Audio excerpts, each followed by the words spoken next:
តើអ្នកធ្លាប់មានអារម្មណ៍ថាចង់បោះបង់ដែរទេវាដូចជាភ្នំដែលអ្នកកំពុងឡើងវាខ្ពស់ពេកហើយវាក៏ដូចជាក្តីស្រមៃរបស់អ្នកហាក់ដូចជានៅឆ្ងាយពេកមិនអាចទៅដល់បានប៉ុន្តែសូមចងចាំរឿងមួយមនុស្សជោគជ័យគ្រប់រូបដែលអ្នកកោតសរសើរមនុស្សគ្រប់គ្នាដែលបានសម្រេចអ្វីមួយដ៏អស្ចារ្យពួកគេទាំងអស់សុទ្ធតែធ្លាប់ឆ្លងកាត់ពេលវេលាបែបនេះដូចគ្នាអ្វីដែលធ្វើឲ្យពួកគេធ្វើខុសពីគេនោះគឺពួកគេមិនបោះបង់ឡើយការបោះបង់គឺជាផ្លូវដ៏ងាយបំផុតនៅពេលអ្វីៗកាន់តែលំបាកនៅពេលសម្ពាធកាន់តែខ្លាំងហើយគ្មានអ្វីដំណើរការដូចដែលអ្នកចង់បានសម្លេងមួយនឹងខ្សឹបប្រាប់អ្នកឲ្យឈប់ឲ្យលែងតស៊ូឲ្យគេចចេញពីការឈឺចាប់ប៉ុន្តែអ្នកត្រូវយល់ថាការឈឺចាប់ដែលអ្នកកំពុងមាននៅថ្ងៃនេះគឺជាការឈឺចាប់បណ្ដោះអាសន្នតែប៉ុណ្ណេះយ៉ាងណាមិញការសោកស្ដាយពីការបោះបង់វាអាចនៅជាមួយអ្នកពេញមួយជីវិតសូមគិតអំពីមនុស្សណាម្នាក់ដែលធ្លាប់ជំរុញទឹកចិត្តដល់អ្នកពួកគេទាំងអស់មានចំណុចដូចគ្នាពួកគេតែងតែដើរទៅមុខពួកគេឆ្លងកាត់ការបរាជ័យការបដិសេធនិងឧបសគ្គជាច្រើនលើកចាស់ Michael Jordan ធ្លាប់និយាយថាខ្ញុំខកខានការបាញ់បាល់ជាង 9000 ដងក្នុងអាជីពរបស់ខ្ញុំចាញ់ការប្រកួតជិត300 ដងខ្ញុំបរាជ័យម្ដងហើយម្ដងទៀតក្នុងជីវិតហើយនោះហើយជាមូលហេតុដែលខ្ញុំជោគជ័យការបរាជ័យមិនមែនជាការផ្ទុយពីភាពជោគជ័យទេនោះ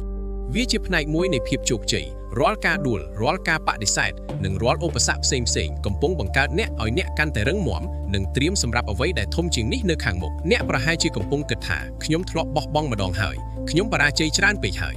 ខ្ញុំមិនគិតថាខ្ញុំអាចធ្វើបានទៀតទេប៉ុន្តែសូមស្ដាប់ខ្ញុំសិនរឿងរ៉ាវរបស់អ្នកមិនទាន់ចប់ទេអ្នកមិនត្រូវបានកំណត់ដោយចំនួនដងដែលអ្នកដួលឬបរាជ័យនោះទេប៉ុន្តែត្រូវបានកំណត់ដោយចំនួនដងដែលអ្នកក្រោកឈរឡើងវិញការរីកចម្រើនទោះបីត្រឹមមួយជំហានតូចក៏នៅតែជាការរីកចម្រើនដែរមនុស្សជោគជ័យមិនមែនជាមនុស្សដែលរត់លឿនដល់គោលដៅភ្លាមៗនោះទេតែពួកគេដើរយឺតពេលខ្លះពួកគេតស៊ូយ៉ាងលំបាកប៉ុន្តែពួកគេមិនដែលឈប់បោះបង់ឡើយឪពុករបស់ខ្ញុំបានបង្រៀនខ្ញុំថាបើហត់សម្រាកសិនតែកុំឈប់ដើរវាស្ដាប់ទៅហាក់បីជាប្រយោគមួយធម្មតាតែពោពេញទៅដោយថាមពលជំរុញពីខាងក្នុងឲ្យកាន់តែខ្លាំងក្លា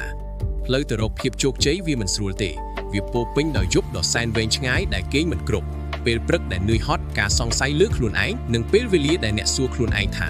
តើខ្ញុំគ្រប់គ្រាន់ឬទេសម្រាប់ជីវិតមួយនេះប៉ុន្តែមនុស្សដែលបន្តដើរទៅមុខមនុស្សដែលខិតខំទោះគ្មាននរណាមើលឃើញក៏ដោយពួកគេនោះហើយជាក្រុមមនុស្សដែលអាចសម្រេចភាពជោគជ័យដែលពួកគេចង់បានដូច្នេះតើធ្វើដូចម្តេចដើម្បីបន្តទៅមុខនៅពេលគ្រប់យ៉ាងក្នុងខ្លួនអ្នកកំពុងស្រែកឲ្យបោះបង់អ្នកត្រូវចងចាំហេតុអ្វីបានជាអ្នកត្រូវសម្រេចកិច្ចការមួយនេះហើយហេតុអ្វីបានជាអ្នកចាប់ផ្ដើមដំណើរមួយនេះតើអ្វីជំរុញអ្នកគ្រួសារក្តីស្រមៃឬជីវិតដែលអ្នកតែងតែប្រាថ្នាចង់បានចាប់យកហេតុផលនោះឲ្យជាប់ព្រោះវានឹងជួយអ្នកឆ្លងកាត់ព្យុះភ្លៀងដ៏លំបាកបំផុតនៅក្នុងជីវិតហើយកុំដើរតែម្នាក់ឯងមនុស្សជោគជ័យដឹងថាភាពជោគជ័យមិនមែនជាដំណើររបស់មនុស្សម្នាក់ឯងទេ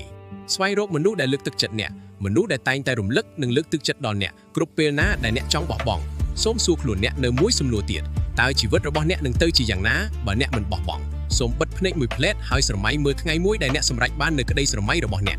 ថ្ងៃដែលអ្នកអាចនិយាយដោយមោទនភាពថាខ្ញុំធ្វើវាបានហើយឈរសម្លឹងទៅផ្លូវដែលអ្នកបានឆ្លងកាត់ពេលវេលានោះសមនឹងរាល់ការតស៊ូរាល់ទឹកភ្នែករាល់ឈាមដែលបានស្រក់និងរាល់ការខិតខំដែលអ្នកបានឆ្លងកាត់អ្នកមានសមត្ថភាពច្រើនជាងអ្វីដែលអ្នកគិតដែនកំណត់ដែលអ្នកមានអារម្មណ៍ថាមានវាគ្រាន់តែស្ថិតនៅក្នុងគំនិតរបស់អ្នកប៉ុណ្ណោះឧបសគ្គដែលអ្នកកំពុងជួបប្រទះដែលបានបង្កើតអ្នកឲ្យក្លាយជាមនុស្សដែលអ្នកត្រូវក្លាយមួយវិញទៀតមនុស្សដែលជោគជ័យព្រោះពួកគេយល់ពីការពិតមួយការតស៊ូគឺជាការលំបាកបណ្ដោះអាសន្ននោះទេប៉ុន្តែជ័យជំនះគឺនឹងទទួលបានស្ថិតស្ថេរជារៀងរហូតដូច្នេះនៅពេលផ្លូវកាន់តែលំបាកសូមរំលឹកខ្លួនឯងថាអ្នកមិនមែនជាមនុស្សដែលងាយនឹងបោះបង់ឡើយប្រាប់ខ្លួនអ្នកថាអ្នកគឺជាអ្នកតស៊ូដើម្បីឲ្យសុបិនរបស់អ្នកក្លាយជាការពិតអ្នកមានអ្វីគ្រប់យ៉ាងដែលត្រូវការដើម្បីឈ្នះហើយរឿងតែមួយដែលឈររវាងអ្នកនិងក្តីស្រមៃរបស់អ្នកគឺការសម្រេចចិត្តបន្តទៅមុខហ៊ានក្រោកឡើងបោះធូលីចេញពីខ្លួនហើយដើរមួយជំហានទៀតមនុស្សជោគជ័យមិនបោះបង់ឡើយហើយអ្នកក៏ដូចគ្នាតើអ្នកត្រៀមខ្លួនហើយឬនៅដើម្បីបន្តដំណើរទៅមុខទៀត